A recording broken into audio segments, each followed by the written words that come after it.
Good evening, bonsoir. My name is Hélène Giroux, and I'm the director of the Wakefield Writers Festival. Thank you very much. On behalf of the festival, we welcome guests on the unceded territory of the Algonquin people. We recognize their strength and wisdom, their stewardship of the land and water, the plants and animals. Together, let us commit to learning about and learning with Indigenous peoples with respectful thanks, advocacy, and action towards reparation and reconciliation. Stories of Resilience launches this year's Writers' Fete, and does so with two powerful and remarkable storytellers, Waubgeshig Rice and Kai Thomas, and our host, Adrian Harewood. Wab, it's a delight to have you back to Writers' Fete. Thank you. And Kai, hopefully this will be the first of many appearances. Thank you for coming. We're delighted to be celebrating our 10th anniversary. Our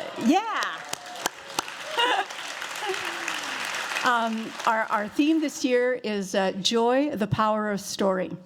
In the face of our world's challenges, our guests tonight and during the other evenings will explore ways to find joy, nurture hope, and live with compassionate conviction. Tonight explores themes of identity, resilience, hope, and renewal, and offers universal messages of courage through strength in one's roots and kinship with the community and the land. These are the stories that Wab and Kai will share with you. Over the next 4 days, we're privileged to welcome Heather O'Neill, Jane Urquhart, Lucy Van Olden-Barneveld, Chloé Sainte-Marie, Marc Séguin, Julie Huard, Sally Armstrong, R.H. Thompson, Suvan Kam-Tamavak-Vonska, Jamal Saeed, Lauren Scanlon, and Francis Atani over the next 4 evenings, 3 evenings and 1 afternoon.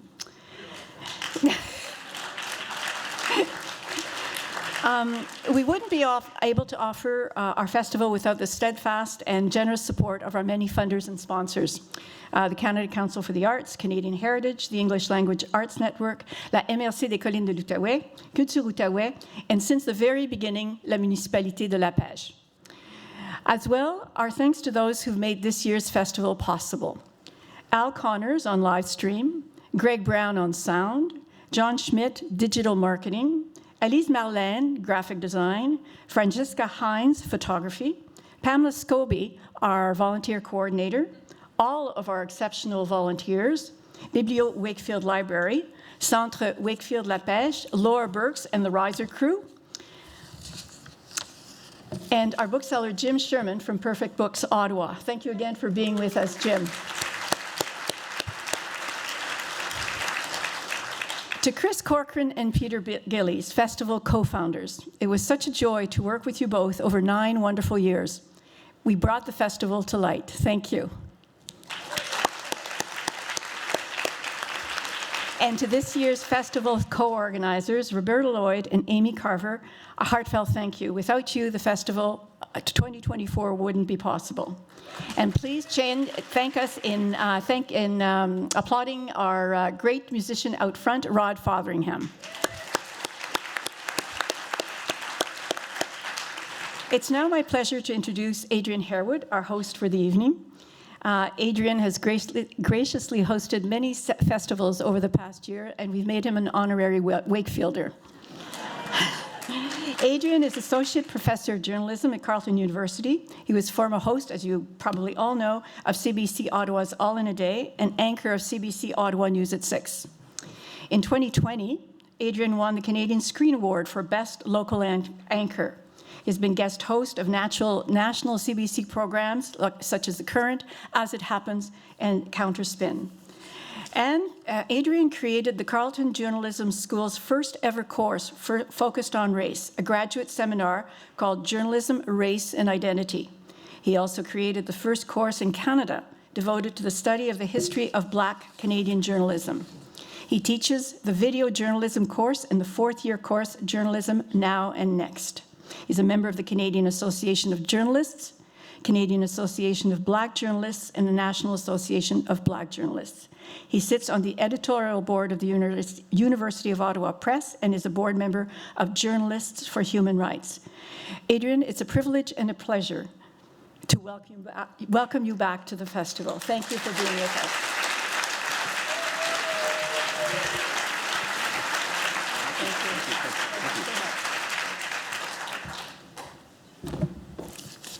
Thank you very much, Alain. Thank you. It's always a joy to be back here in Wakefield. I miss my grandfather. My grandfather's name was Earl Pigott. He was a printer. My grandfather was from the island of Antigua. My grandfather was a mensch.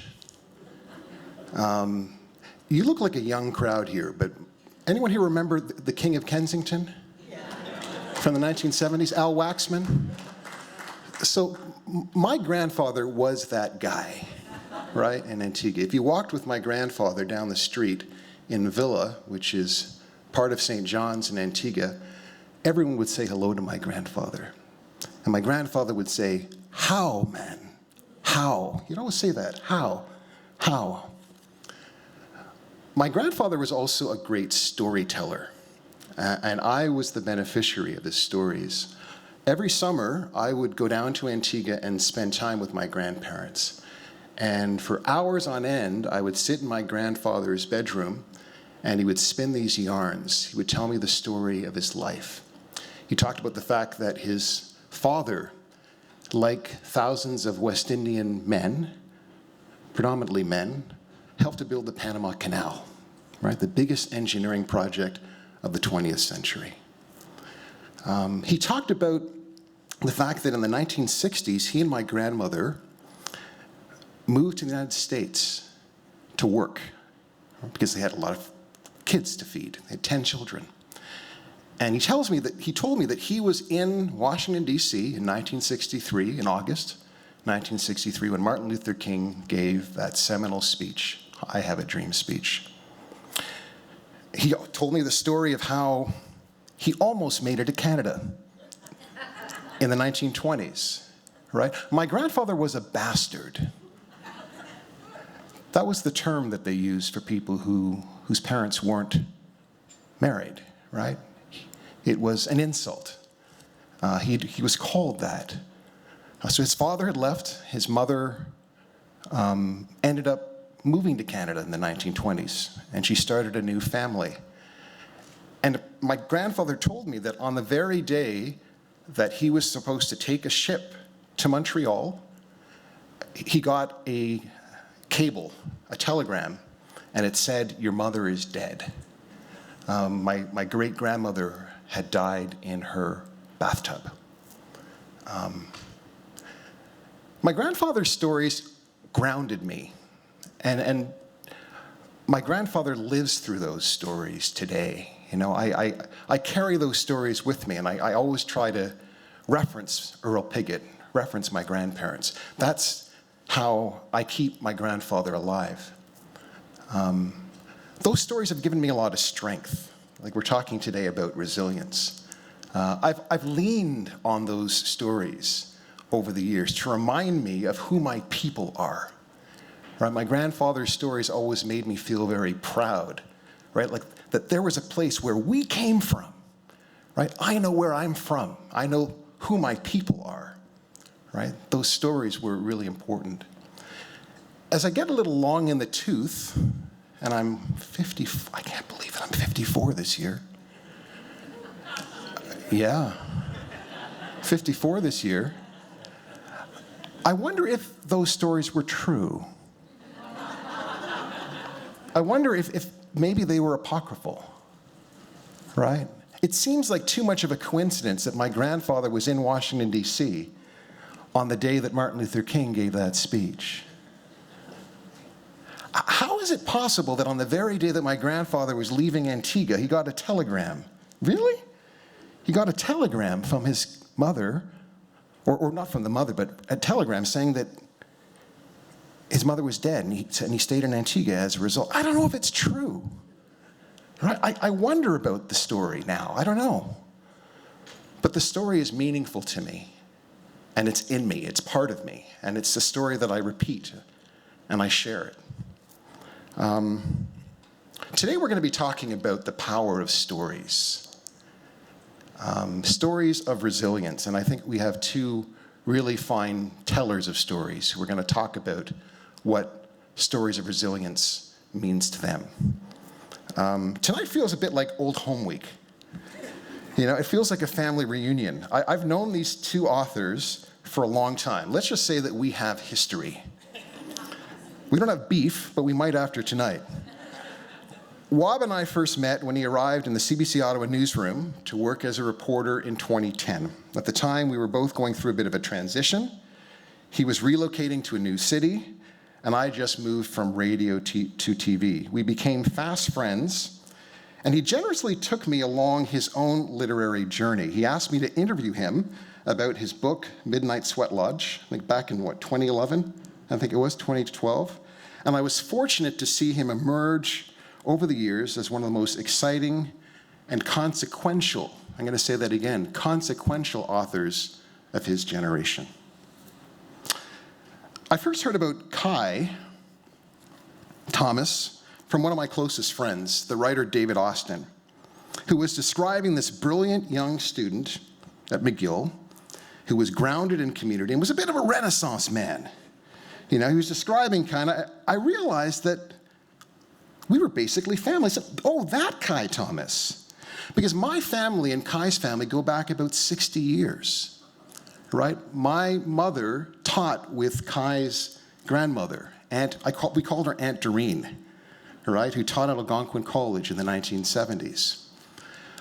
As a kid, I had a couple heroes. Daryl Sittler, Muhammad Ali, Pele, Tony Gabriel, and on the local scene, that man over there, Adrian Thomas, right, who's Kai's father, right? And I'm saying that because Adrian Thomas in the 1970s was a football star in Ottawa, right? He went to Bell High School, isn't that right? Wasn't it Bell? Right, he was a running back, right? And as a young kid, black kid growing up in the city, to see someone, a West Indian, right, succeeding on the playing field was a big deal to me, right? And Adrian was always a kind of a hero to me, right? I haven't told him that, but that's actually, have I told you that? I don't think so. Sort of, right? So we have history, you know, and I'm so pleased to have this opportunity to speak with these two wonderful men. With the publication of his second novel in 2018, his best-selling book of speculative fiction, Moon of the Crusted Snow, Waubgeshig Rice established himself as one of the most consequential novelists of his generation. The post-apocalyptic novel told the story of how an Anishinaabe community in Northern Ontario coped in the aftermath of a cataclysmic global event that resulted in a permanent blackout and disconnected it from the rest of the world. Wab Rice was born in 1979 and grew up in the Waubgeshig First Nation on the shores of Georgian Bay in the southeast of Robinson-Huron Treaty Territory. He first came to public consciousness as a journalist. He was a reporter for CBC in Winnipeg and Ottawa, and later was the beloved host of CBC Radio's Up North in Sudbury. Wab published his first short story collection, Midnight Sweat Lodge, in 2011, and his debut novel, Legacy, followed in 2014. Wab's most recent novel, published in 2023, the sequel to the aforementioned bestseller Moon of the Crusted Snow, is called Moon of the Turning Leaves, and takes place a decade after a catastrophic event leads to a global collapse and thrusts the world into an age of anarchy. The book centers on an Anishinaabe community in a remote section of Northern Ontario, cut off from the outside world, that is struggling to survive in this new global reality. Kai Thomas, as I mentioned, is a man for all seasons. He's a carpenter, a land steward, and a writer. He was born in Ottawa. His best-selling debut novel, In the Upper Country, won the 2023 Atwood Gibson Writers' Trust Fiction Prize. It was also a shortlisted finalist for the 2023 Amazon.ca First Novel Award, the Governor General's Award for English Language Fiction, and the 2024 Walter Scott Prize. And, you know, Kai just told us in the green room that he's been nominated for the Hurston Wright Legacy Award, and he's going to Washington, D.C. this week, actually, to see if he won it. Please give it up for Kai Thomas and Wab Rice.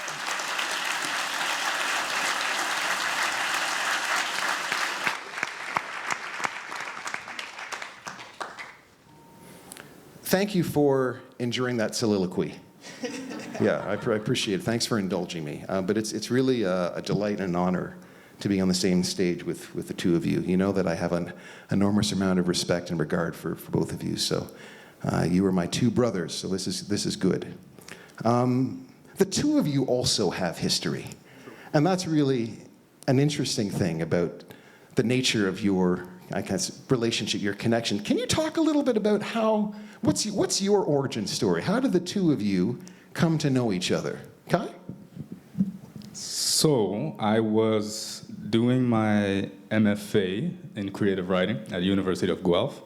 They have a great creative writing program, and one of the elements of it was to pair students with professional writers who were mentors. And I had gone to see Wab read from Moon of the Crusted Snow at the Eden, what's the name of that festival? Eden Mills. Eden Mills Festival. And yeah, just the reading stuck with me. I read his book after, and so it reached out to Wab, and he graciously agreed to be my mentor for a few months of this learning experience, and during the course of which we workshopped kind of in depth one of the chapters of in the Upper Country, and since then, you know, we've just remained in touch, and he's kind of remained a mentor to me as I figure out the world of publishing and how to make a career out of being a novelist. So that's how we initially kind of came together. Yeah, and in effect, Kai has become a mentor to me in so many ways, as you have been for a really long time, Adrian. When I was first contacted by the University of Guelph, that was in 2021, right? When that happened, I think? I think it would have been earlier. I think we're talking probably 2018 or 2018. Okay. So they said Kai Thomas would like to work with you. He's working on this project that's like historical fiction, and you know they sent along some synopsis that Kai had provided, and it was a totally mind-blowing project, right? And I was like, oh, hell yeah, I want to read this. This looks amazing. So Kai and I got in touch, and we exchanged emails and had a couple phone calls, and then he started sharing the material with me. And the first chapter he sent me, I read the first couple pages, and I was like, holy shit, this guy's a way better writer than I am. He should probably be mentoring me. But it just opened up this whole world for me that became in the Upper Country, and it just started this friendship that's been so profoundly rewarding for me, and I think for you too, Kai. And you know, I just feel so honored that I got to see the initial parts of In the Upper Country come together into this really groundbreaking, monumental novel that has made its mark on Canadian literature, and you know will essentially be canonized, in my opinion. So yeah, it's just been one of the greatest rewards of my career is being partnered with Kai. And what was it about the book that resonated with you? Like what was it that captivated you about it? Well, the thing that captivated me the most was Black and Indigenous solidarity in the 19th century, which is a story that we know of in our communities, but the mainstream dominant society does not at all.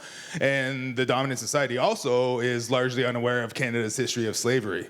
So Kai had an idea to dive deep into these issues through the humanity of both Black and Indigenous people during this time of great upheaval for them, while this country was being formed to the benefit of pretty much just white people, you know? So I thought this is an excellent way to tell an important part of history that most people don't know about. And Kai, talk about Wab's work, you know, because what was it about Moon of the Crusted Snow that hit you? Yeah, I mean, initially, I think one of the many strengths that Wab demonstrates in his novels is just great pacing, and I think the brand of realism that you're able to strike it was really resonant with I think the spirit of the work that I was trying to do. And we spoke about this a little bit, but been thinking about our work as kind of two sides of history. One kind of looking into a future, my project looking into the past, thematically related, but it became it was really important for me, especially at that moment in my writing of the book, to really identify like what am I trying to do here, and being able to really settle on I want to write something realistic, but something that kind of exists in parallel to reality, something that if it didn't happen could have happened. And the way Waub's able to do that in his work, albeit in a different genre, was just struck a chord. We want to talk about stories of resilience today, but your books deal with folks, communities that are engaged in struggle, right? They're struggling to survive. One could say that over the course of the stories that you tell, these characters demonstrate a certain kind of resilience. But I wanted to, first of all, Waub, I wanted to ask you, when you hear that term, resilience, I know you feel a little bit ambivalent about the term resilience, right? So can you talk about what that term kind of means to you? Yeah, it takes on a number of contexts in my personal life, but also in my opinions. To be framed myself as resilient, sure, I appreciate that, but I'm not the one who did the heaviest lifting in my family. It was my dad, it was my grandmother, it was the actual survivors of genocide. I'm a descendant of those survivors for sure, right? And because I've been gifted the skills to heal and to overcome those intergenerational traumas, I'm able to, I think, spend more time being a little bit more creative, focusing on these different things that I want to work on, and so on, right? And sure, that's a form of resilience, definitely, but it's a result of the hard work that the generations before me did. Like, they're the resilient ones for sure.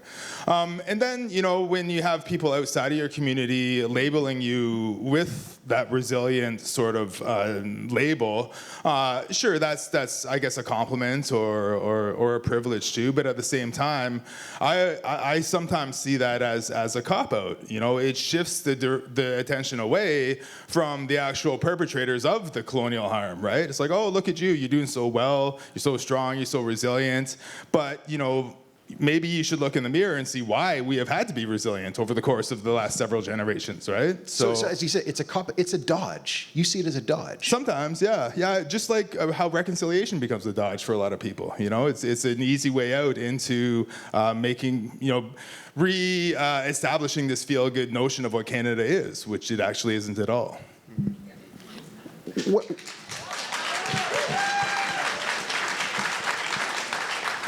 What does this term resilience mean to you, Kai? Yeah, I guess, where I hear what Waub's saying in that, like, it really has become a buzzword, and I think we have to be careful with buzzwords in terms of the way that they can create cliches and distance from the real meaning of these words. Where I lean into the term, or at least try to embrace it and more than embrace it, explore it in my novel, was in the sense of, like, we really need to grapple with what these histories of oppression are. And if we're talking about 19th century Black and Indigenous experiences, if we're talking about histories of enslavement, et cetera, these are very real oppressions that, as novelists, we have a responsibility not to allow our work to participate in any cop-out of, dulling or, brushing over these histories. And so where I lean into the term is, or at least the idea is, or was, in the course of my research and in the crafting of characters and communities and settings, the question that I had to pose was, where are these examples where, people moved through, survived, and perhaps they didn't survive, but experienced and resisted incredible oppression or trauma or what have you. And for me, the spirit of my novel, and to extent the spirit with which I read Waub's novel, is one in which we really explore and focus on those moments, on those relationships of resistance and resilience, precisely to expose, in a sense, the context of oppression that frames those experiences, and as well as to uplift the ways and the examples of rebellion and or of resistance to those things. And I think it's how to do that in a realistic way that becomes the work of a novel such as mine. Yeah. Can you provide us some examples from your book, of characters that you think demonstrate the kind of resilience that you want people to kind of get? Sure. Yeah, I think, well, I'll just start with, the two main characters of my book, I think, are characters who, in my mind, demonstrate this quality. But I'll start with Cash, who is, especially as you've opened us so brilliantly with the grandfather, the story of your grandfather. Cash is a grandmother figure in my novel, and one who not only survives the experiences of incredible trauma, violence, and oppression, but who does so with panache, who does so with humor, even, who does so with courage, to be sure, and importantly, one who does so with, I don't want to say, who does so with violence of her own. And I think that is an important element of the story and of the theme of historical, in my case, historical resilience. Is in some cases it's not a simple hero narrative. In some cases it's, in order to survive atrocities, sometimes people find themselves having to commit atrocities. And so, that's a little bit about Cash. Hopefully no spoilers there. Well, what about for you? Like, who are some characters who you see as demonstrating maybe the kind of resilience that you identify with? I think it's the intergenerational progress that I try to highlight in the book that, I explained I've experienced in my own life. And, of course, Evan, the protagonist, carrying over from the first story. Evan White Sky? Evan White Sky, yeah. Very resilient, a survivor, very skilled. He has led his community into this new era. Yet he's still dealing with a lot of trauma and a lot of baggage, not just from, having grown up in what was then Canada, but also overcoming this recent cataclysm that ended the world as they knew it, right? So we see him in the future, in the second book, very much like, the same person but isolated. Like the resilience has only taken him so far. And at this point, for their communities to survive and to move into the future, they really need the resilience of the younger generation. And my whole intention behind putting the book that far in the future was to make the little kids from the first book be more fully formed adults or young adults or teens in the second book, right? Growing up liberated essentially by this cataclysm. You know, Canada doesn't exist anymore. The colonial state is long gone. They're free to be themselves in their homelands, to practice their traditional ways, to do their best to revive them. And Nungos, his daughter, really has no recollection of the past world. She only knows bush life, right?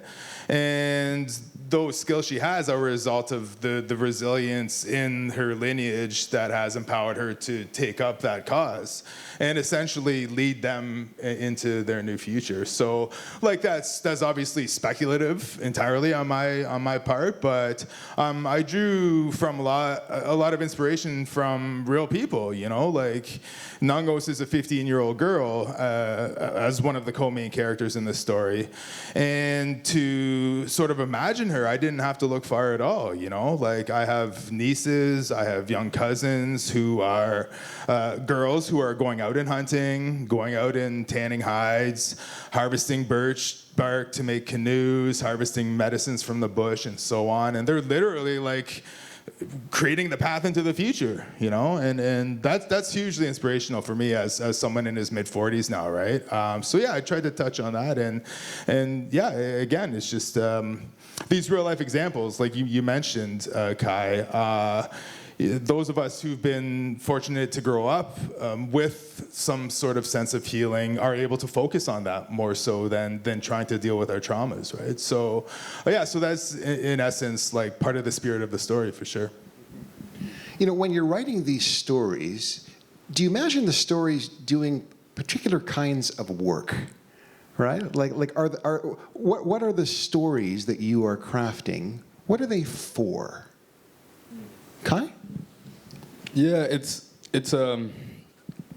I have a complex relationship to the answer to that question because on the one hand, you know, I certainly begin a project like this with intentions to, you know, write a story that does uplift a theme such as resilience, for example, or, you know, resilience in the face of oppression. I have, you know, land-based work is very important to me, so I write a story like this with the intention to uplift, you know, the importance of human relationships with land and of deep connection with land. So that is there. But somewhere along the line, it's not that I have to abandon those intentions, but in the spirit of really valuing like the realism and telling a story that at least feels true, or has elements of truth to it. Sometimes that means abandoning, you know, abandoning the idea that the story has to do something in particular. Right. So that became important as I got into it. You know, in some ways that those intentions set the framework, and then I just had to pay attention as an artist to the history and the present moment, you know, and allow the complexities of those things to take the story where it needed to go, which was not solely guided by, you know, these intentions or these themes. Mm-hmm. It feels though like when reading the book, like you're writing these characters into history. And you know, a lot of Canadians just don't know what was going on, you know, for black communities in the 1850s and the 1840s. You know, that was a time of terror, right, for a lot of black folks in North America. You know, we know that the Fugitive Slave Act, you know, comes into existence, right, just at the beginning of the 1850s. And these folks are terrified that they're going to be dragged back into these concentration camps, right? And they come to this country trying to make a new life for themselves, right? Like what you're doing is, I feel as if you're kind of rescuing some history that we don't really, that's kind of been lost. Yeah, in a sense that is definitely one of the intentions, right? I think, you know, growing up in the Canadian school system, for example, reading about the Underground Railroad, this is one of the few times I saw black people represented in the history of the place that I was familiar with. And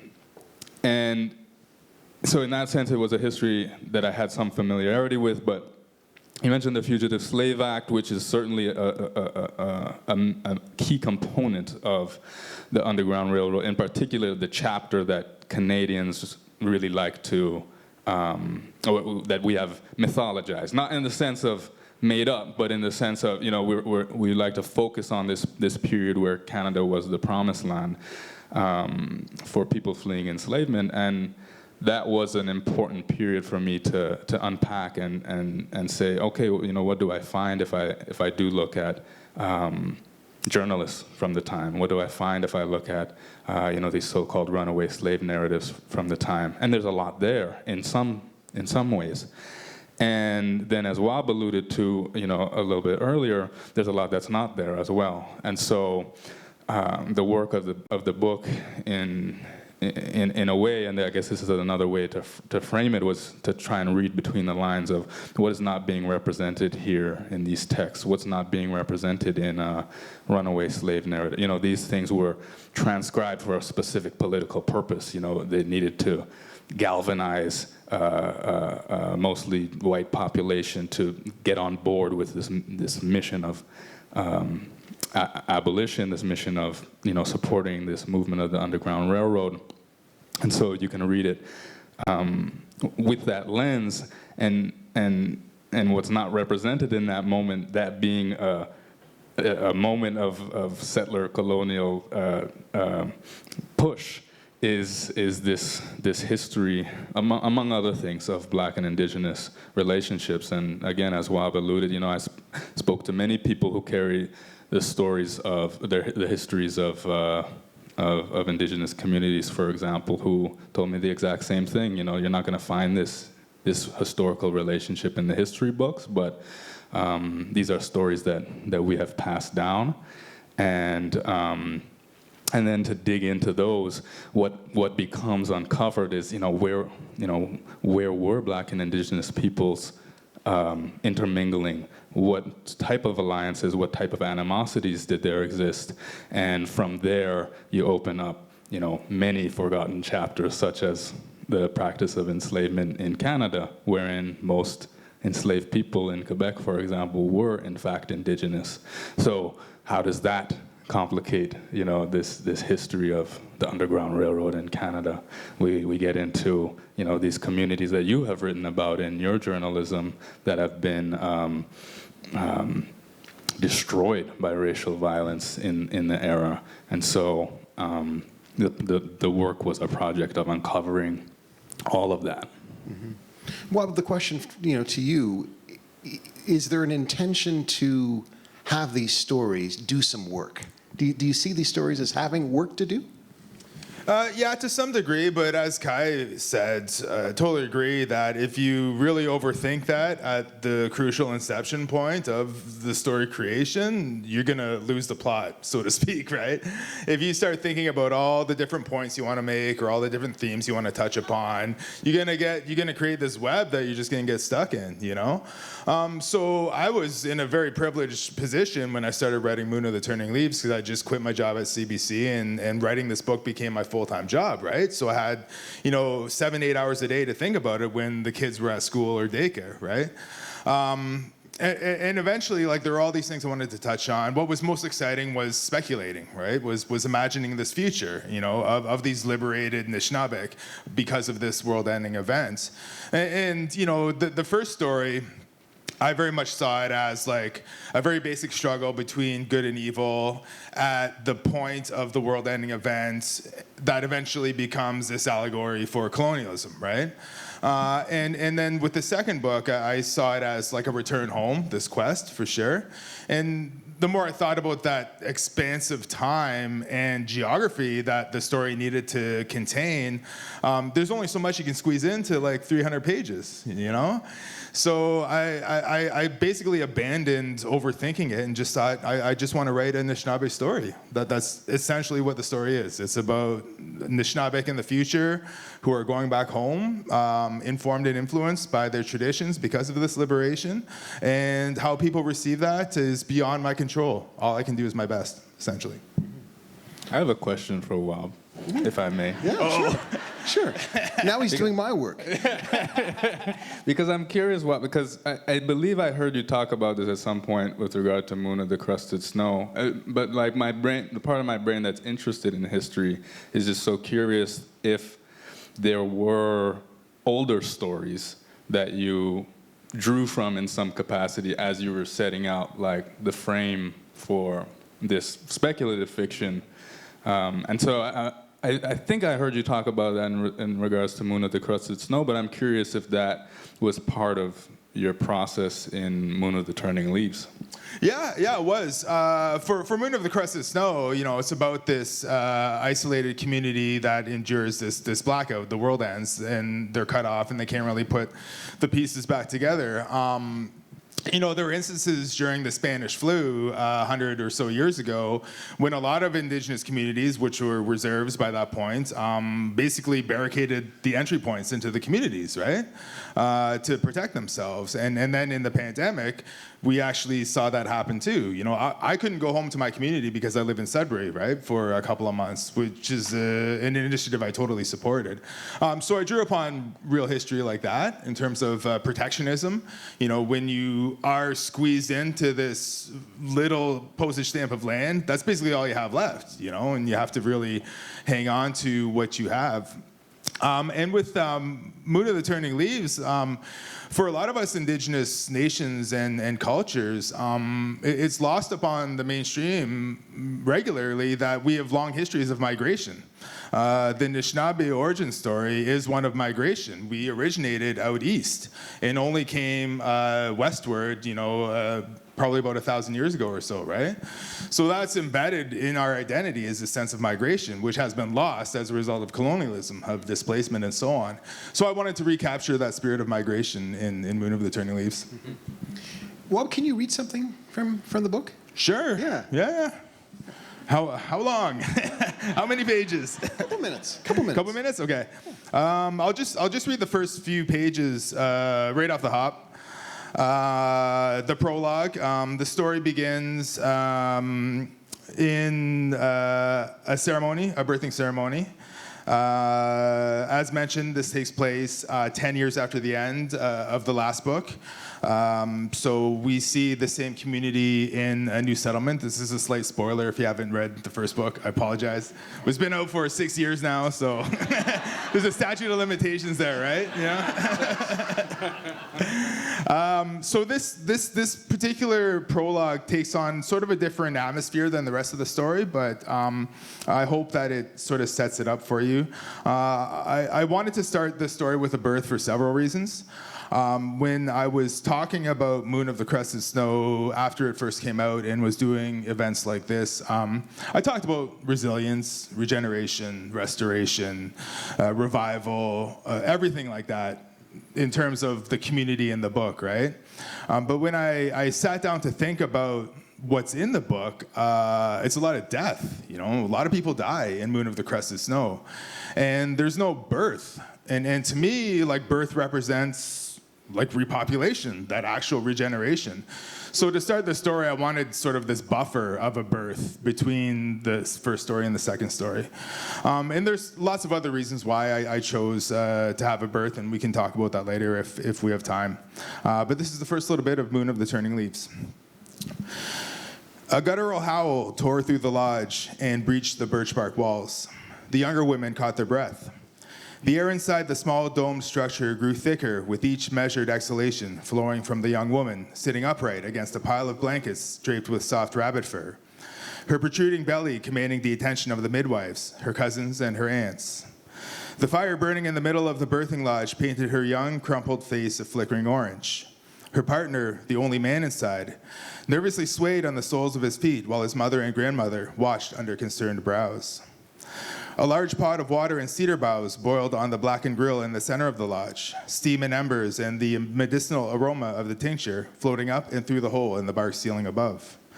The birthing woman's thick, long black braids hung down the front of the tattered light blue button-up shirt, covering everything but her belly, rising and falling with her breath as she recovered from the push.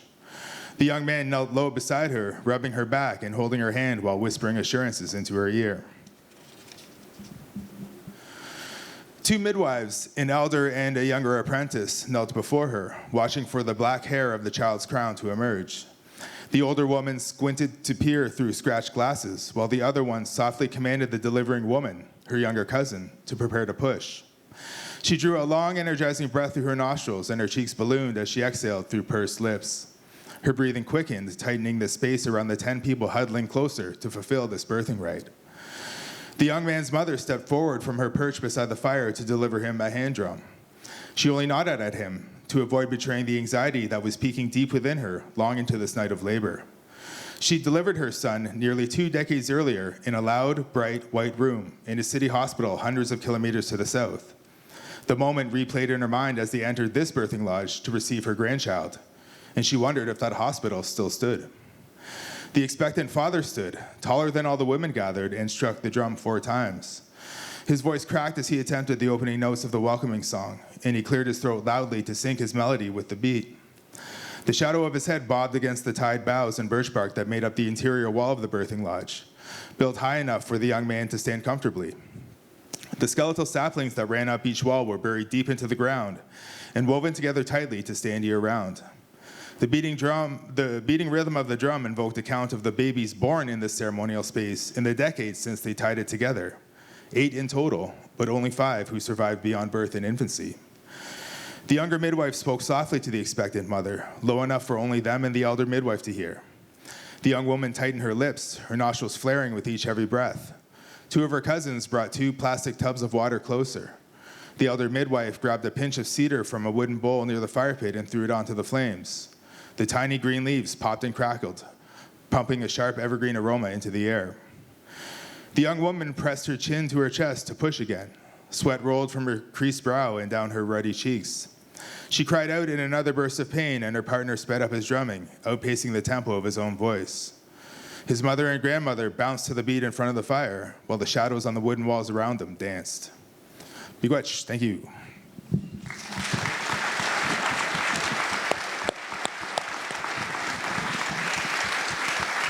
You know, your story in many ways is the canary in the coal mine, right? Like it's a warning, right? Like you're telling us that there's something that's not in balance with the way in which we engage with the earth. In reading your story, I found myself grieving a lot, you know, and I'm grieving about the loss of stories, right, that occur in this time, yeah, of climate change. But I'm wondering, you know, what are you saying about the kinds of ancestors, right, that we need to be in order to preserve the future of humanity? I think it's about looking forward and putting the focus on the next generations, which is a Anishinaabe ideal that I was raised with. And, you know, a lot of every other indigenous culture has that. And basically every other culture around the world has that too. Unfortunately, many have lost that, right? Because of capitalism, colonization, et cetera, et cetera. To speak a little more about the birthing lodge scene, my grandmother, my late grandmother, Aileen Rice, was a pretty central figure in my life, you know. It raised me with a lot of cultural knowledge, historical knowledge, and so on. And what did she teach you? Oh, she taught me a lot. She taught me stories, of course, yeah. She taught me about resistance. She was a mother to 5 children when her husband, my grandfather, died tragically back in 1960. And at that time, a single Anishinaabe woman raising 5 kids, those children would have been ripe for apprehension, you know, taken away into the residential school system or child welfare system or wherever else. And my father tells me stories about how she always told them to run and hide in the bush whenever they saw a strange car with white people approaching them on the reserve, right? Like that was my dad's survival back in the 60s when he was a little kid. But anyway, she was able to, I think, embed herself in the nearby community of Parry Sound and really take upon various leadership roles, like with the Board of Education and so on, right? So I'm only speculating now as to how exactly she did that because I never really had the courage to ask her, like, how were you able to resist? But I think it was because of her stature in both communities, right? And with that, of course, she hung on to a lot of knowledge. As I was saying, when our first son was born, almost 8 years ago, I had this conversation with her, and she was saying, it's great that all these things have rebounded. We have ceremonies in our community again. They used to be outlawed. It was illegal under the Indian Act to have ceremonies. Drums are coming back. Those were also outlawed for a time. People are trying to speak the language again, and so on. And she said, we're getting there, but we won't totally get there until we can have babies born in our community again. And for such a long time, women had to give birth in nearby Parry Sound in the hospital. That was just, how it was dictated. Or in Toronto or Sudbury or Barrie or wherever else, right? And she said, once we're able to do that again, I think that's when we're going to really see that momentum change. And that's happened. There's been this rising movement of Indigenous midwifery happening right across the land, and babies are being born in our communities again, right? So I think that's of course, to the midwives, for sure, to the midwives. So that's another reason why I wanted to pay homage to that birthing ceremony to start the story, because that is an example of the knowledge that people have held on to that was forbidden and that people outright risked their lives to hang on to, So that's just an example of that.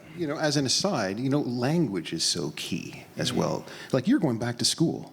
Yeah. Right? You're full-time in school right now learning Ojibwe. Yeah, I am. Yeah. It's something that I have known my language all my life, but I've never known it fluently. And of course, I don't fault anybody for that. Just Canada, essentially. So I've been on this quest, especially since becoming a dad, to finally become a fluent speaker of Anishinaabe, and just the way that my life has shifted recently, it's opened up opportunities for me to go back to school. Yeah, so I'm taking Anishinaabe and program development at Georgian College in Barrie, all online, but it's been exciting. Yeah, so we'll see where it goes. And has that opened you to new stories? Like, are there now stories that you have access to that perhaps you could not have had access to if you didn't have that level of language? A little bit, at this point it's a lot of review for me because of the language I already know, but I don't think I can fully understand the Anishinaabe side of myself until I speak the language fluently, or I won't know the stories fully until I know the language fluently too. So it's part of the journey for sure. Yeah. Kai, can you read something from in the Upper Country? Absolutely. I wanted to read from the chapter that Waub and I workshopped together. Full circle. So this is a chapter titled "The Journal of Jean-Baptiste Babi, D. Patterson, Montreal, 1795." There are happenings I do not even whisper of, but I must hear them somehow, if only by the scratch of ink on paper. The difference, after all, between an act of war and an act of murder is, I imagine, a question of documentation. In the house of a merchant, even a slave woman has tools as well as materials at her disposal. Lengths of babiche leather, black spruce watap from the packs of engagés, returned from their long trade voyages to the high country. Pieces of wood salvaged from casks of brandy and boxes of apples. A large tin tub with which to soften the wood, secret under the clouded water of soaking potatoes. The merchant liked fresh eggs and had a hutch built that boasted far more comfort than most slave barracks in the city. I went into it one frigid morning in the new year. The hens were huddled together, pecking at their morning grist in the mounds of hay. They clucked angrily at me. I crouched for a moment at the threshold of the hutch, and then I saw, balanced carefully where the roost met the wall, 2 wooden frames bound taut and webbed with leather. Their form looked stiff and elegant, like the wings of a large bird. Their function, I could guess, though I spoke nothing of it, despite my tremulous curiosity. They were meant, I wagered, to tread atop deep snow. I couldn't fathom how she had the time, let alone the knowledge to make such things. Her days began and ended in the dark, kneading bread, her lithe form rolling into the dough, lighting the hearth, boiling tea, First, a secret brew for herself. I asked her once what it was, and she only smiled. Every day, she served breakfast and then bundled herself in her coat and favorite Indian shawl and headed to market. She brought back live fowl and sheep that she killed in the back, in front of the hutch. She liked to do so herself, despite the protest of Geneviève. She saved the blood and stoneware and the hides, which she knelt upon to do the washing in the mid-morning. How do I know such details? Two things. First, for one, my role required an eye for detail. At a glance, I could say with near certainty if 5 hogsheads of high wine were missing from a shipment of 80. I could recognize true English wool weave with the touch of a finger. I could hear quiet steps at night that were not the dozing tread of feet on their way to the chamber pot. The second thing, I loved her from the first moment. The love, as a bondsman, can necessitate strange action. In her presence, my senses were sharp and my body truly alive. Not even on my best hunts have I experienced such an acute awareness in my being. Every fiber of me was drawn to her. The first I heard of her was from the merchant's brother in writing. I hear it is quite fashionable in the north to avail yourself of a negress to tend the house. We have no need of another wench. Take her, a gift to both of us. She was rescued from a band in the mountains. She has no kin now, and she is seasoned. Leave it at that.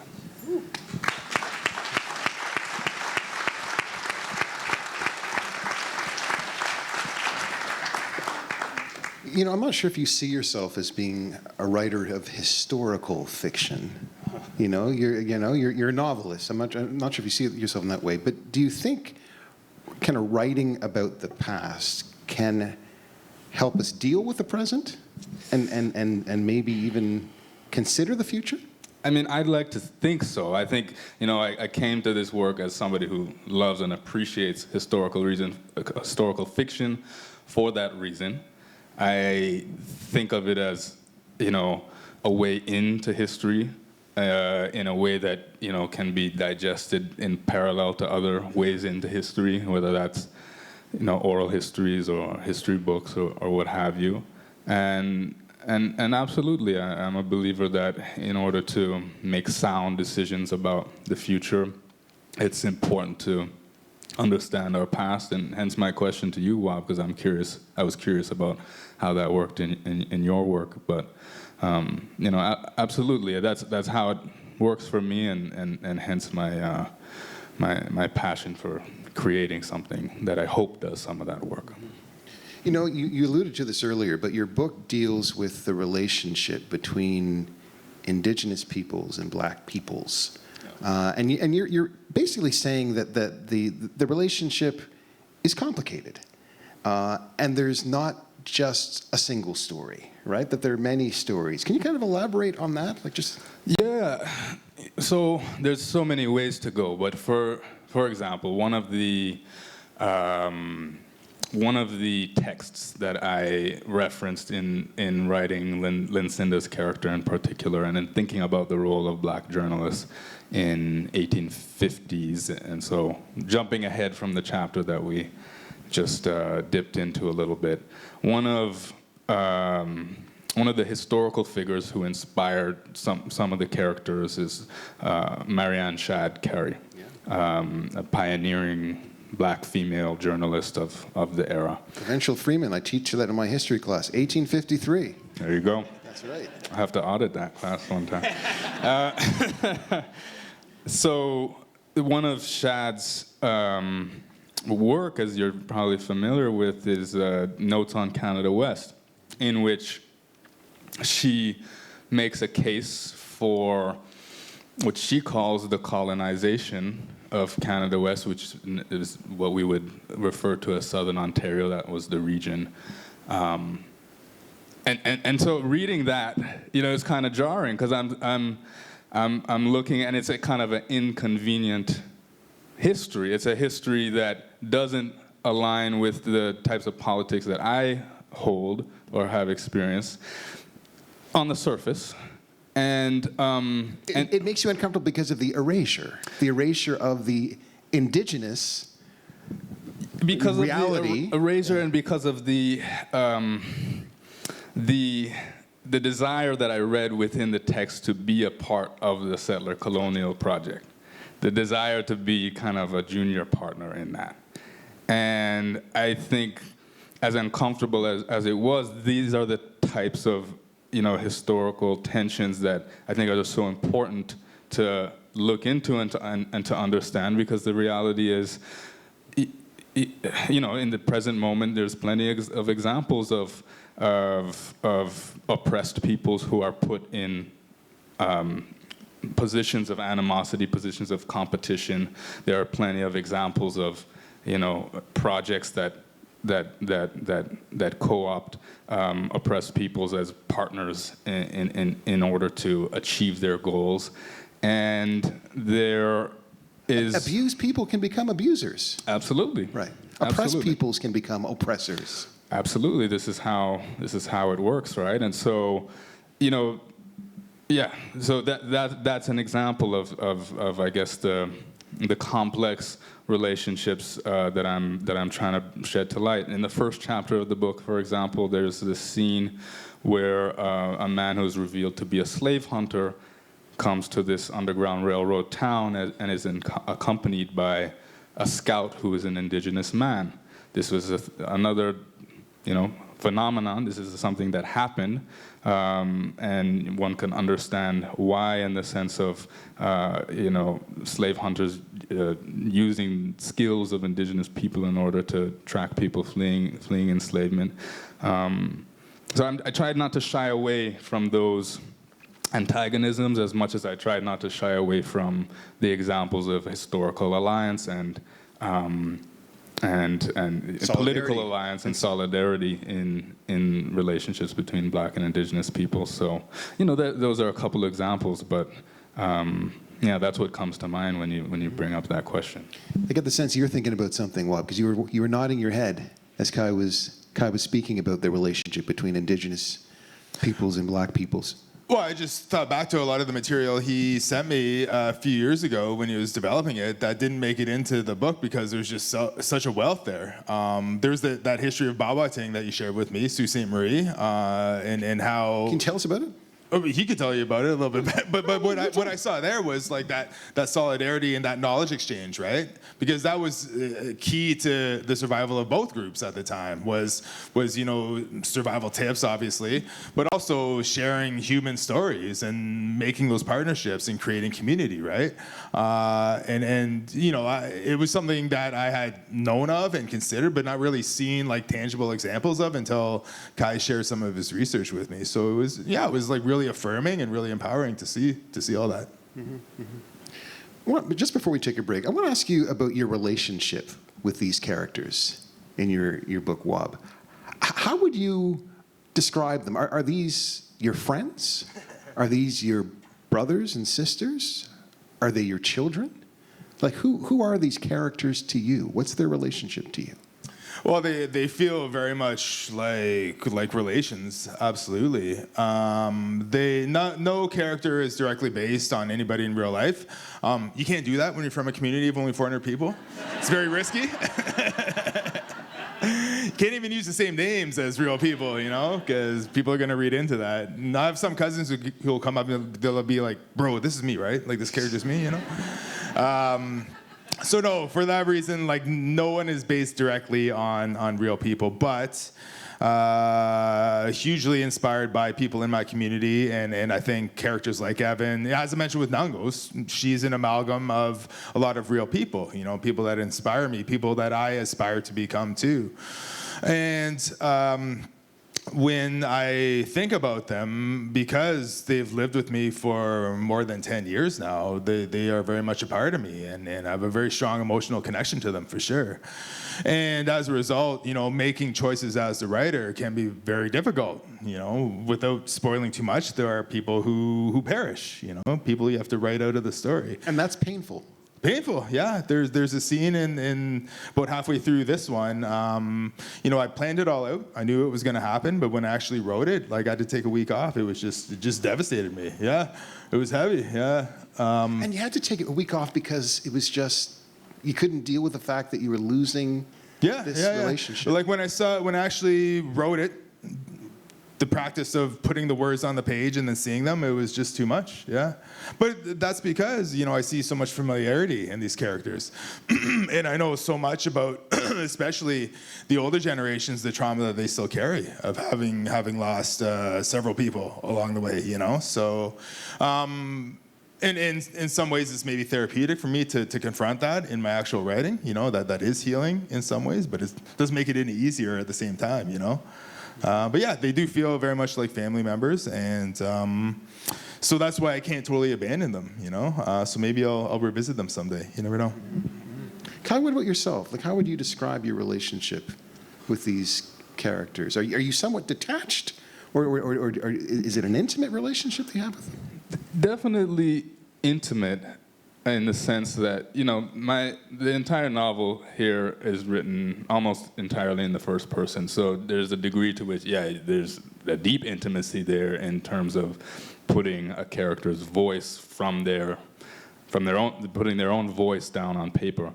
At the same time, in my process, if there was any detachment, it was in the sense of, I really wanted to respect, if there were things that the characters didn't want to tell in general and didn't want to tell me in particular, because I think dealing with histories of violence and trauma, for example, I didn't want to be the author who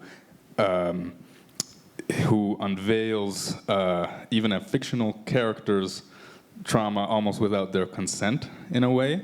It became important for me to really put myself, and especially being in the first person, put myself in the shoes of these characters, in the sense of only representing what they wanted to tell. So you find yourself sometimes saying, Kai, you're being too intrusive. Like, you need to back off. Yeah, absolutely. I think, there's a compulsion, and in particular, I think with stories about oppressed peoples, there's a sense in which, depicting the suffering of oppressed peoples will always sell. And there's a kind of perverse marketing strategy around that. There's a kind of a perverse enjoyment in depictions of oppressed people suffering in a way that it kind of reaffirms the things and the types of violence that we know are out there. And I really wanted to be conscious of that. And my strategy for doing so was really trying to develop relationships with these characters in the sense of not feeling entitled to put down on the page anything that they wouldn't have told me. Is there a danger ever of wanting to protect your characters too much? Yeah, I think one could say that, but my way around that was just in really fleshing out the characters. Because I think at the end of the day, it's not gratuitous violence that makes a good story. I think having unreliable narrators, you can still have a good story. I think having narrators who don't want to tell you everything, you can still have a good story. So I think it's not, that sense of protection is not what makes or breaks the quality of a story, in my opinion. So I'm sure it could happen where if you felt too attached to a character, where you were allowing that sense of protection to veil the truth that they wanted to tell, or the truth of their experience, that could be a problem. But I think at the end of the day, if you hear the phrase in creative writing, you need to get out of the way. If you're able to get out of the way, then one can avoid the pitfalls of being overly protective. Wob, are you a doting writer? Are you a helicopter writer? Are you protecting? Well, I'm already a dad, so it's just part of it. But just to pick up on what Kai said, like, I think that's why only someone like Kai can write a novel like that. Because maybe someone else from an external community would see it only as history, whereas he sees it as humanity. That's what he wants to get at, to complement this history with the human element that he can write from an authentic place. And, to go on the other side of that time spectrum with me, like I'm imagining a good future thanks to the empowerment of our humanity as Anishinaabe, right?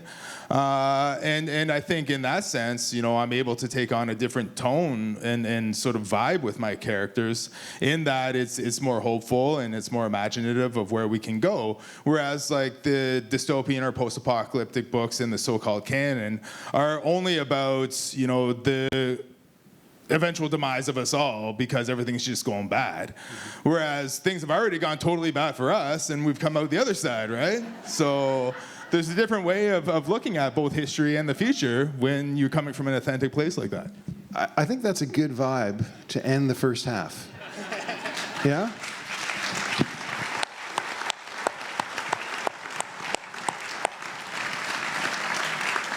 So we're going to take a little break, and then folks are going to be able to come back and ask some questions and make some comments.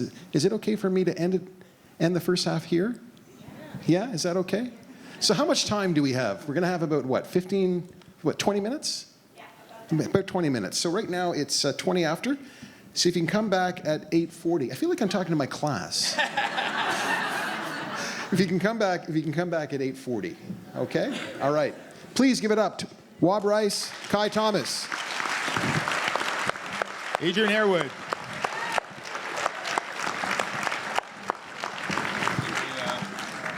Mingling now?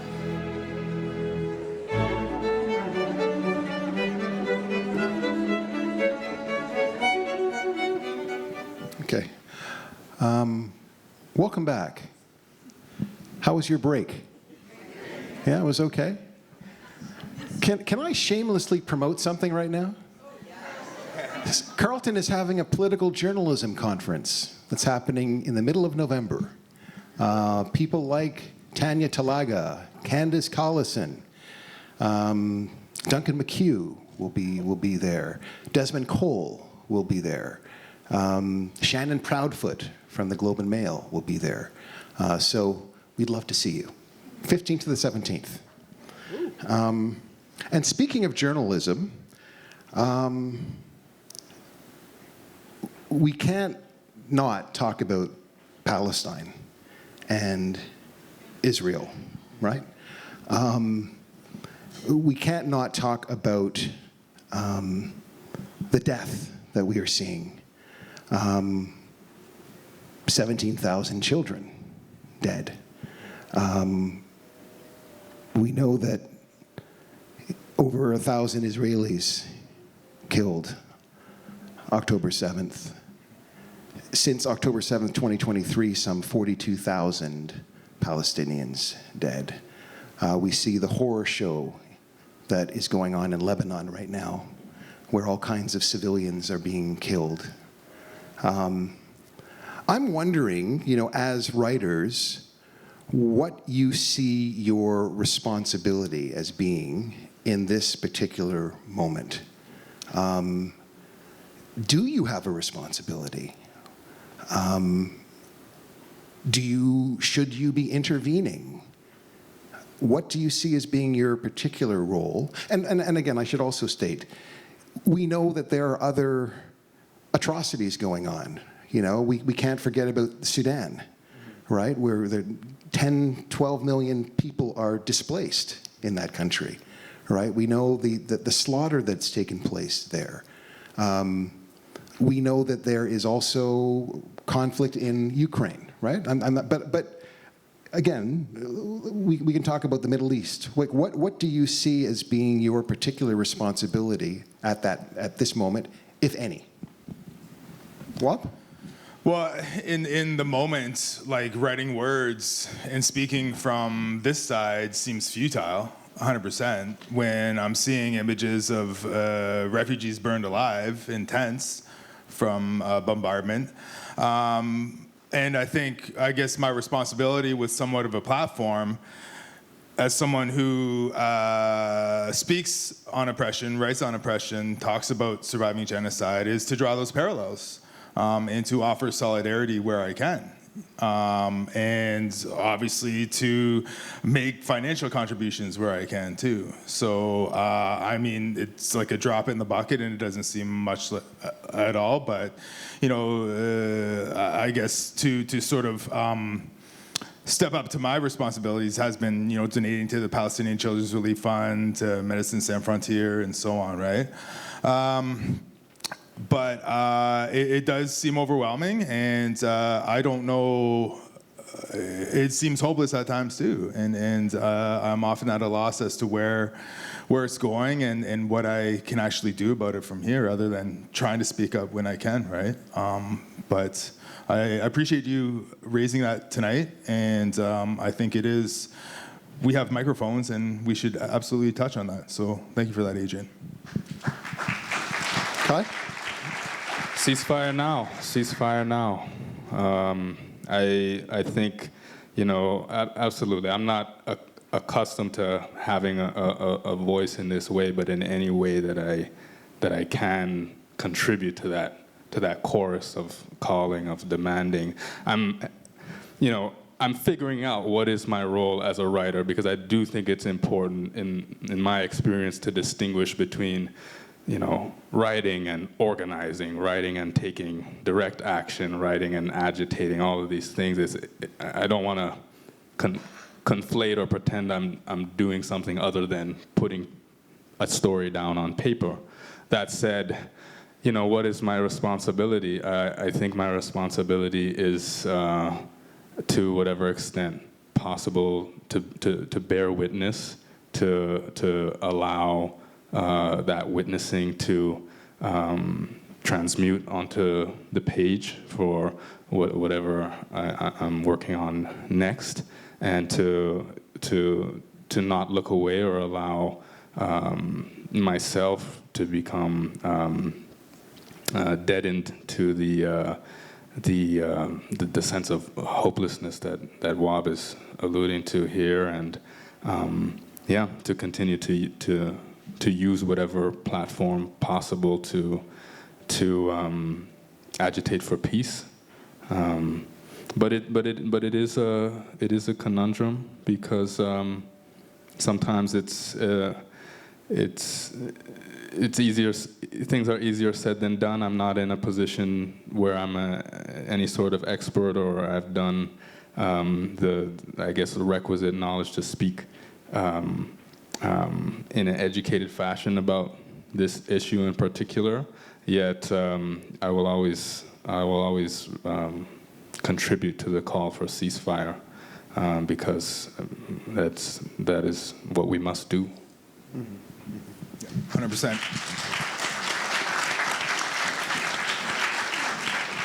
We wanted to open the floor to questions and comments. So what I think I'll do is I can walk around. We'll do it Oprah style. And I can walk around and ask people to speak. So, yes. Hi again. Sorry. Can you record that? No. Yeah. No. Sorry. Technical. Give it to Moscow. They're younger. I mean. Hi, I'm Cece. Ani, hello. So it was lovely meeting the both of you, and as aspiring author myself, I really look up to people that really hold up their ethics and their culture when it comes to the work that they put out there. So a big chimigwech and masicho for the both of you for doing that.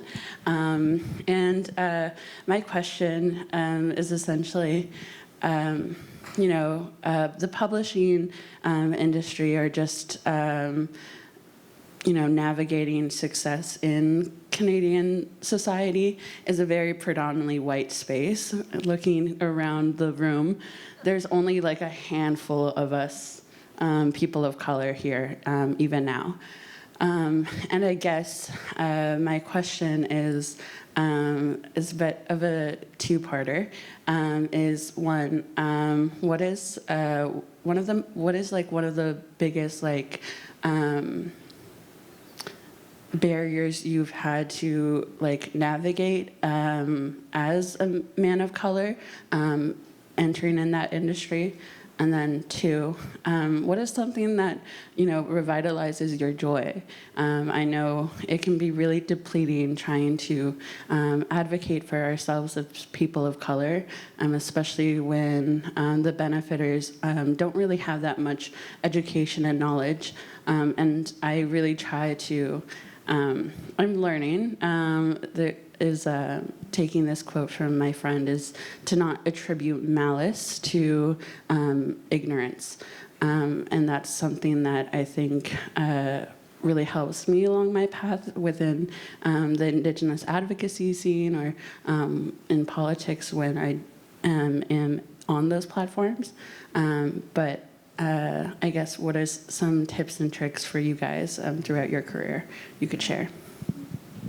Well, one thing that this guy taught me early on is to have, I don't remember how you put it, but it was like a period of time where I was like really struggling with the work of writing. I was really struggling with, I think that the way I put it at the time was, I'm writing all of the fun parts. I'm writing all the parts that flow easily. I'm writing all the parts that I enjoy, but I'm feeling anxious because I know there's going to have to be parts that I struggle through, and I was figuring out how to navigate that. And you told me you're doing this because it should be fun. You should allow yourself to enjoy the process of writing. And I think it was just an important reminder. And so in terms of when I hear your question, Cece, I'm thinking how do I revitalize myself is by, returning to the work and to the reasons why I'm doing this, and I think it connects to a bit how you framed your question. It's like I wrote this for a younger me. I wanted to write something that I would enjoy reading first and foremost, and that is my audience, and whatever else comes. That's out of my control, right? But just,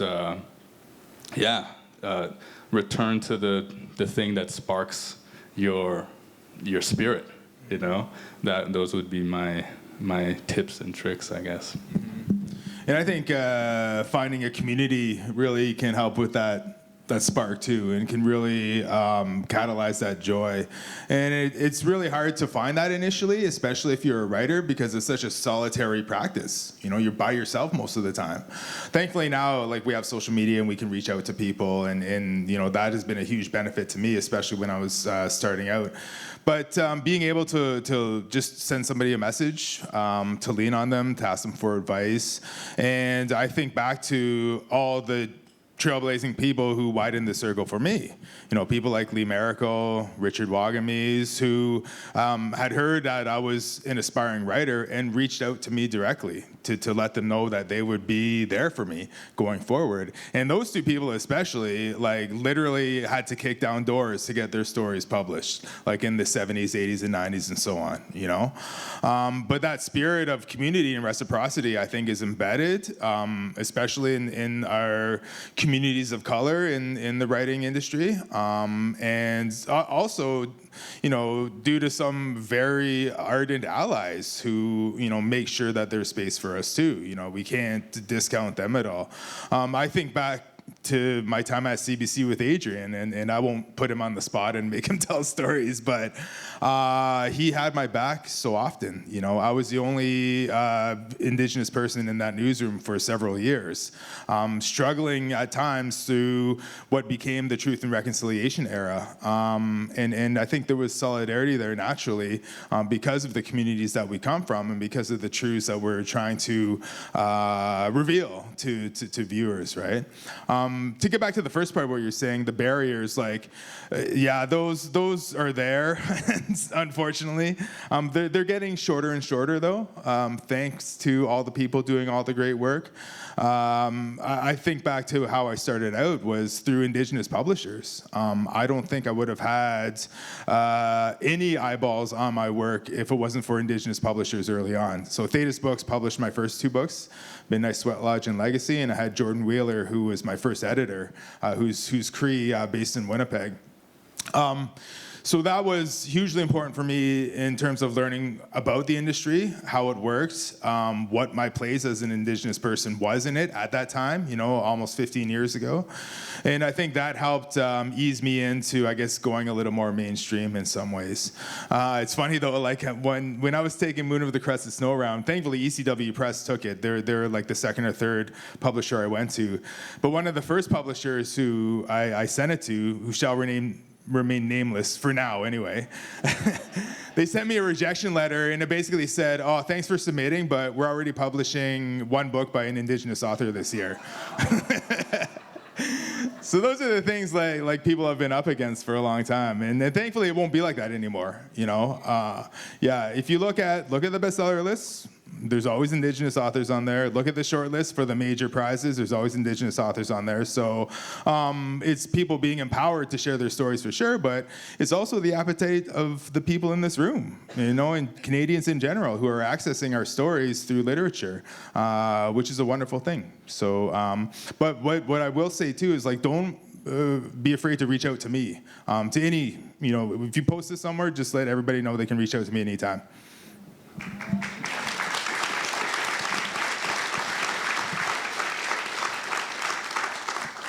Can I just go back a little bit? I'm just curious. Do you read your books over? What's that? Do you read your books After they're written? Not after they're published, no. Kai, do you? Do you read your books over? I read it enough during the editing phase. Just curious. Okay. Questions, please. Microphone is here. Yes. Thanks. I'm not sure if this is so much of a question as a comment, but Kai, I was thinking when you were reading about the historicalness of slavery, did you really think maybe, or did you connect that, how different is our human trafficking nowadays? Is that really any different than how we saw slavery of Indigenous people or blacks in the past? So. Yeah, that's a pertinent question. I mean, I think the specificity of history is important. You know, it's one of the things that I believe one must pay attention to when studying history. Are there parallels to human trafficking today? Absolutely, absolutely. And in fact, the last time, you know, I was in Southern Ontario, for example, touring the book, I had multiple people come up to me after the event referencing the modern-day Underground Railroad of temporary foreign workers who are subject to human rights abuses, basically, by virtue of some of the same systems of racism and that I'm reflecting on in the 1850s. And I think there are many ways that, you know, the demon that is oppression, the demon that is slavery, continues to be rebirthed in ways that look different and perhaps are constrained by different boundaries, but very much connected to this same history. So, yeah. Comment? More comments, questions? Yeah, and then. Hi. Kai, you said something in one of your answers early on about the land. And I'm curious if either of you have more you'd like to say about, in the process of decimating or genocide of a people, there's the human beings themselves, there's the resources, but there's also what's done to and with the land. And just when you said it was almost like land was a character or a foundation of the story, I'd love to hear either of you say anything more you'd like to say about that. Yeah, that was very much something I tried to reflect in Moon of the Turning Leaves especially. Land is commodified under a capitalist regime. Resource extraction becomes a major fuel for, ongoing colonial projects and so on. And that really, like depersonifies land in some ways. Whereas like, from my Anishinaabe upbringing, we had great reverence, great respect for the land. It's something that lived on its own. We lived in harmony with it as part of it, and there was a reciprocal relationship that we were involved in with the land. And by removing Indigenous people who have that sentiment from their homelands, again, that opens up the resources to the extractive nature of capitalism and so on, right? And in essence, a lot of the generations that are brought up on the land who have benefited directly from that lose that connection in some ways. But I always say, no matter who you are, and I touched on this a little earlier, like no matter who you are from around the world, you come from an agrarian background, On the settler side of my family, my mom's descendants come from the UK, and there's a history of land-based living there too, just like there is everywhere else in the world. But everybody, myself included, has been separated from that due to rapid technologization and industrialization and so on, right?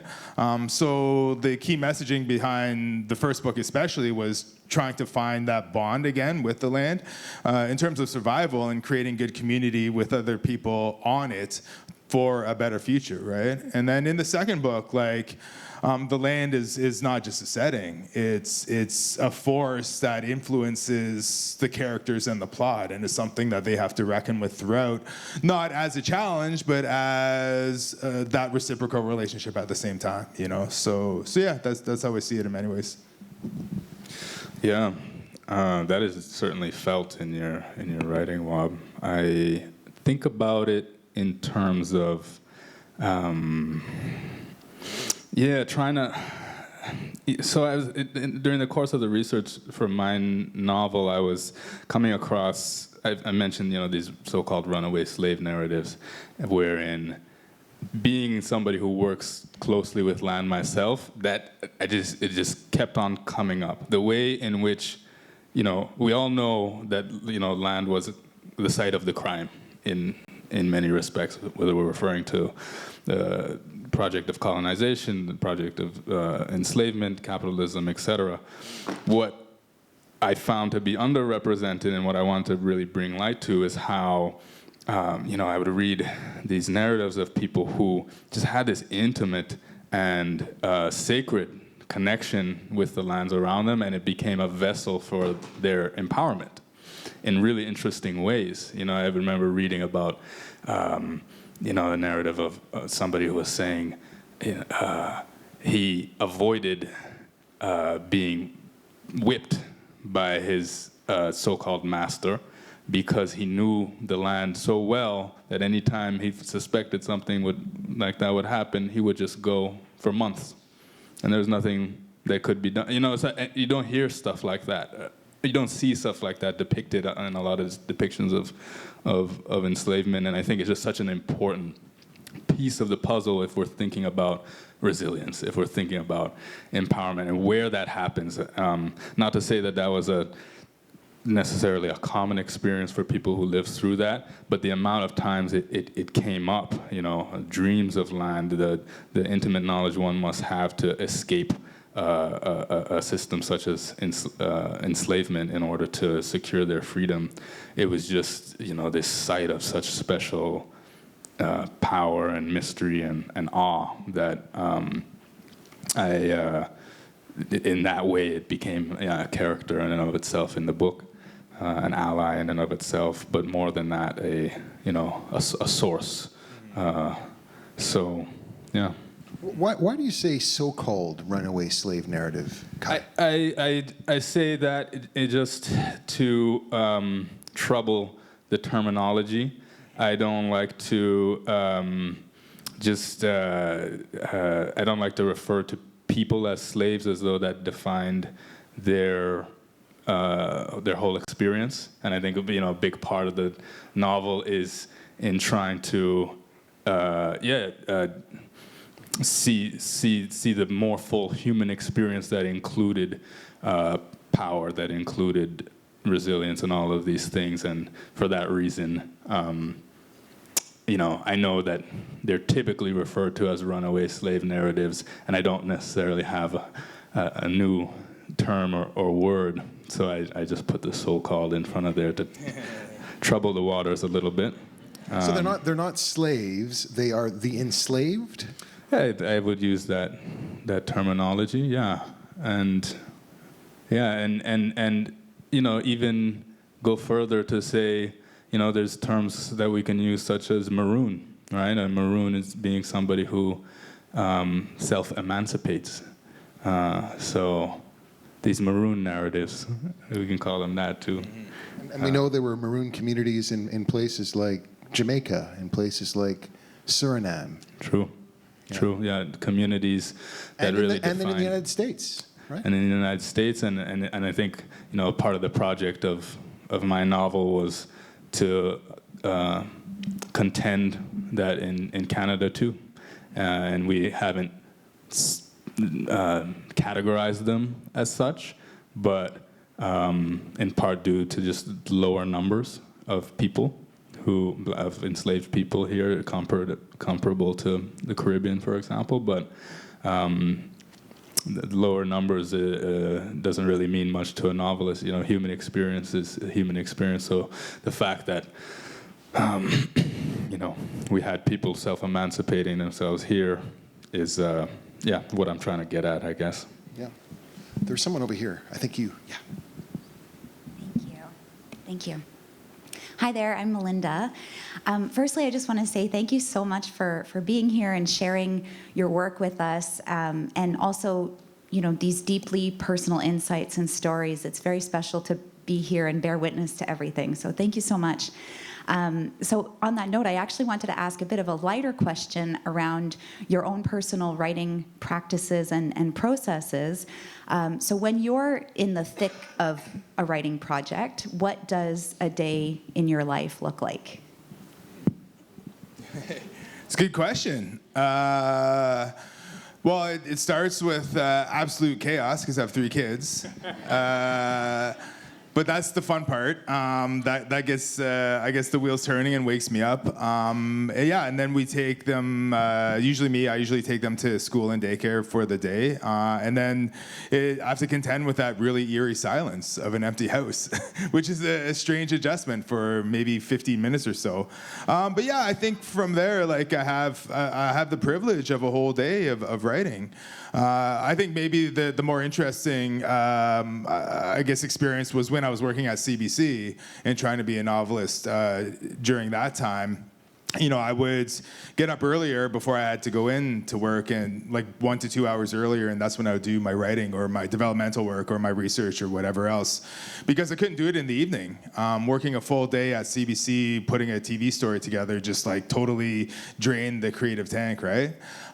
So I would do it in the early mornings and then on the weekends. But a big part of writing, and Kai talked about this earlier, is just that time that you spend, or the time you allow in your head for that development to happen. And when my wife and I lived in Ottawa, we lived on Gilmore Street, just in Centertown, right? And CBC is up on Queen Street. And that was about a 15-minute walk up and back every day. So about a half-hour total of walking. And I basically wrote Moon of the Crusted Snow on that walk up and back. So I'd be walking thinking about okay, what's happening next in the story, or what's Evan's relationship with this character, et cetera, et cetera. And then whenever the don't walk sign came up, I'd pull out my phone and just take notes, right? So I have these long fragments of digital notes that became Moon of the Crusted Snow, essentially, right? So that's the more interesting answer. Because today I just sit at my house and sit in front of a keyboard for 6-7 hours, You know, one thing I noticed, Wab. Oh, sorry. Please, Kai, go ahead. Sure. Yeah, for me, it has looked like different things depending on the season of life. I have 2 toddlers now as well, so it's just madness. Writers, I don't know what writing looks like. I'll take whatever I can get. Sometimes it's late at night, sometimes it's early in the morning. I think on my best, periods, there's a period in which I was, working and I only had 1 child, and then I had a good 2-hour chunk in the morning. That was nice. But you had a post about this, like walking is writing, and that's a really great point, and that's something that I've been thinking about a lot, is just really considering like the imaginative work which can take place anytime, anywhere, and to not kind of discount that as part of the process, because it is a really important part of the process. So these days, I just take what I can get during nap times and whatnot, and working a lot to create space for myself to write. Personally, I can't really do a 6-7 hour stretch. It's not my most productive kind of chunk. I think I do well on an ideal day. I would do like a 3.5 hour. Well, yeah, I'm definitely not writing that whole time. Right. Social media, sports highlights, all kinds of stuff like that. Watching the Leafs fail. Exactly, yeah. That's where the despair comes from in the post-apocalyptic narrative. One thing I noticed, Wab, and I think you do this more than any writer I know. You talk about your privilege a lot, right? You invoke that, it seems deliberately, almost as if you're kind of signaling to the ancestors that you recognize that you have space that perhaps they might not have had, or that you have a certain kind of agency that they don't have. Like, why do you use that term so often? And it's not it's just something that I've noticed. Why? It is to acknowledge the people that worked hard, and it's also to acknowledge that even though my name is on the cover of the book, it's not a solo endeavor whatsoever, and it begins like with family, and Kai's touched upon that too. Like, Kai's family is here. These are the people that nurture us from the beginning, to get things going. And then when you're actually writing, you have an editor who's working with you. You eventually have a copy editor. Sometimes you have an agent. So many other marketing people involved when this story's out, and so on and so forth. It's I see privilege that way, and also recognize how space has been made for me too. Like, I talk about Lee Maracle, Richard Waughemes, Richard Van Camp. I wouldn't be a writer without those people, and if we're talking about specific kind of privilege, white privilege, like I have that too. I'm half white, I grew up with close access to the white world and really knowing how to navigate that.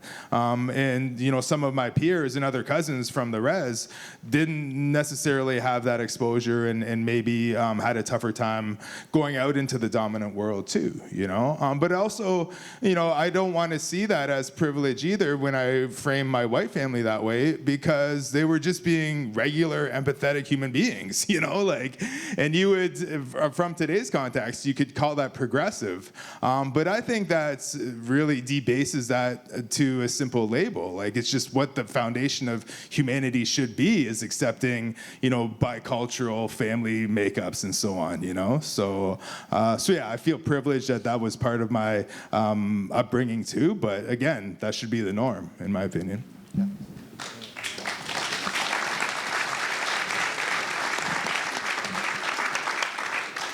Hello, this question is for Wab, and it's a yes or no answer. I know what you're going to ask already. I know.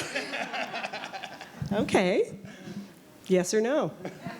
Maybe. Maybe? So this question, maybe I jumped the gun, but it's about part 3 potentially, right? No. Oh, no, okay. No, it's about, we are going to prequel this. I would like to know if you're ever going to re-release Legacy. Oh, well, thanks for bringing that up. I always intended to write a sequel to Legacy, but I don't think I can do that anymore. I just don't think I have it in me. That book was so heavy to write. It took a lot out of me. I haven't looked at it in a very long time. What I would like to do eventually is re-release it with like an added epilogue, just to tie together the things that I wanted to do in a sequel that I don't think I'll be able to. But that story was pretty much like inspired and influenced by a lot of the traumas that I saw my family go through growing up, of course, wrote it with like the permission of my family members, my grandmother, my dad, et cetera, et cetera. But yeah, I think like, getting it out there was really healing and really important for me. But to go through it all again for a sequel is a little too much. But I would like to re-release it. So yeah, thanks for that. And the question I assume she was going to ask is there going to be a part 3 to the Moon of the Crust Moon series, right? And yeah, maybe we'll see. Another question? I saw a hand go up. Yeah. One more question. Okay.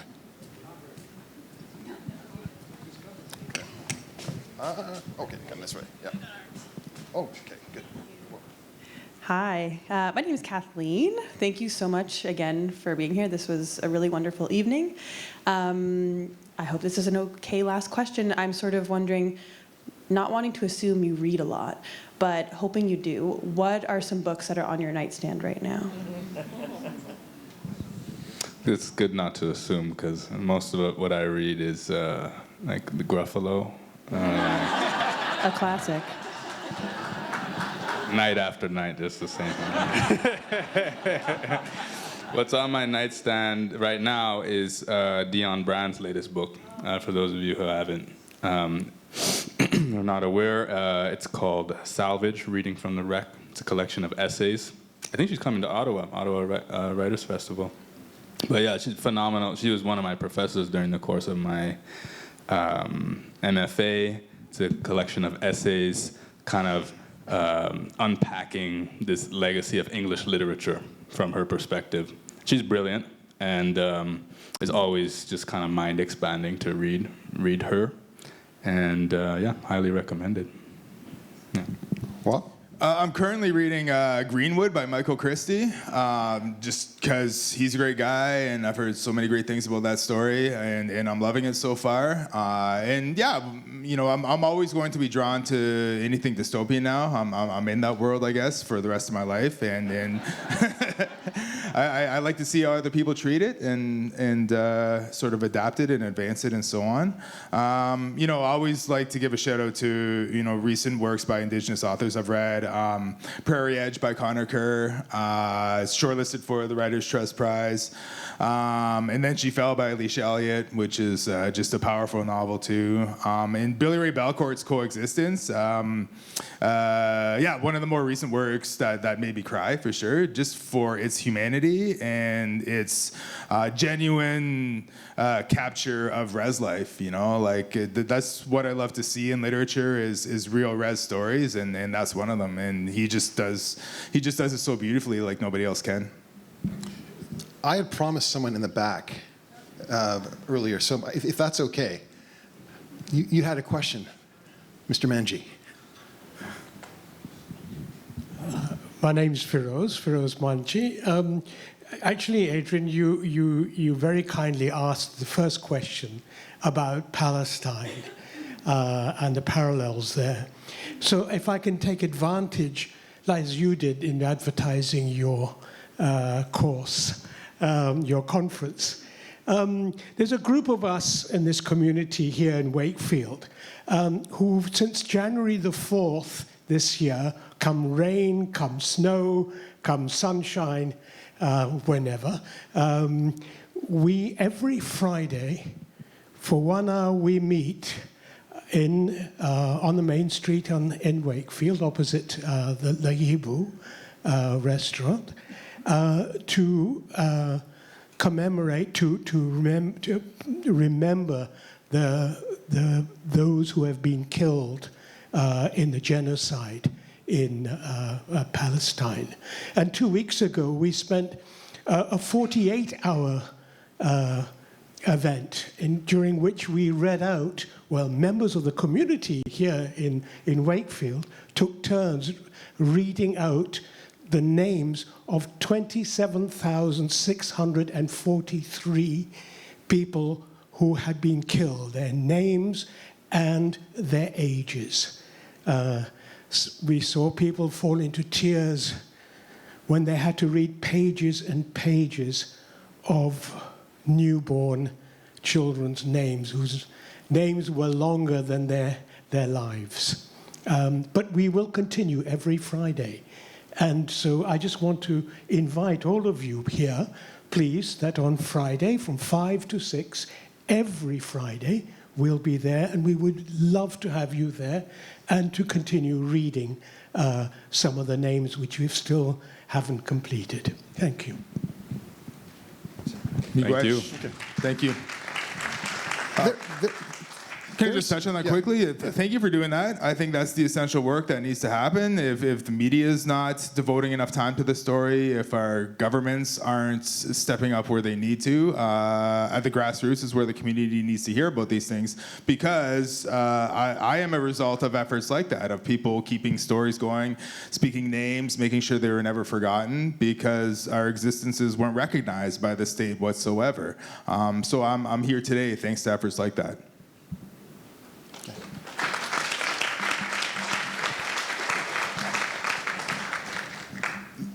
Maybe this is a question to end on. There are some folks in here who wish they could write and maybe have some novels in them and don't know how to start.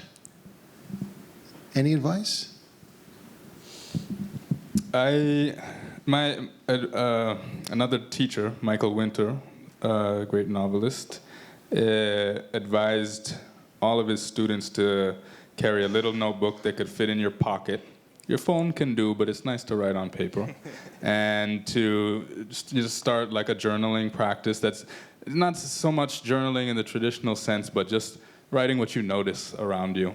And that can be a really generative practice for beginning a story or adding to a current story. And it can be anything from the setting that you notice around you to the emotions that you notice within you, to the expressions that you observe around you. So that's something that I think is a great step into a writing practice. Recommended. Waub? And I think it's encouraging each other's imaginations. You know, as kids, we're always encouraged to be imaginative, to be creative, and so on. And somewhere along the line, that sort of gets squeezed out of our day-to-day and just out of our identities as human beings. But I believe everybody has it in them to write a novel. Anybody can do it, in my opinion. Just allow yourself the opportunity to imagine. You know, find a way to liberate your own imagination, and don't discount anything that comes in there, because it's all totally valid. Everybody's experience is valid, and your story deserves to be written down and read.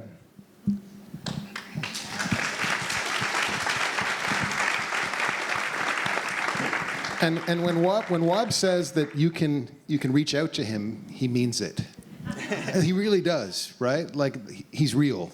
Right? And I'm actually being very serious when I say that, right? So take him up on that opportunity, right? Take him up on that. Well, I think I usually spend 2 hours every night putting 3 kids to bed, so I won't get back to you then, but at some point I will. Well, this has been an extraordinary encounter between the two of you. Thank you so much for being so generous. Thank you so much for sharing your stories. Thank you so much for being vulnerable. Thank you for just reminding us of the power that stories have and how stories can do many things, but one of the things they can do is they can actually make us stronger. Thank you so much, Waub Rice and Kai Thomas. Adrian Harewood, thank you. Adrian Harewood.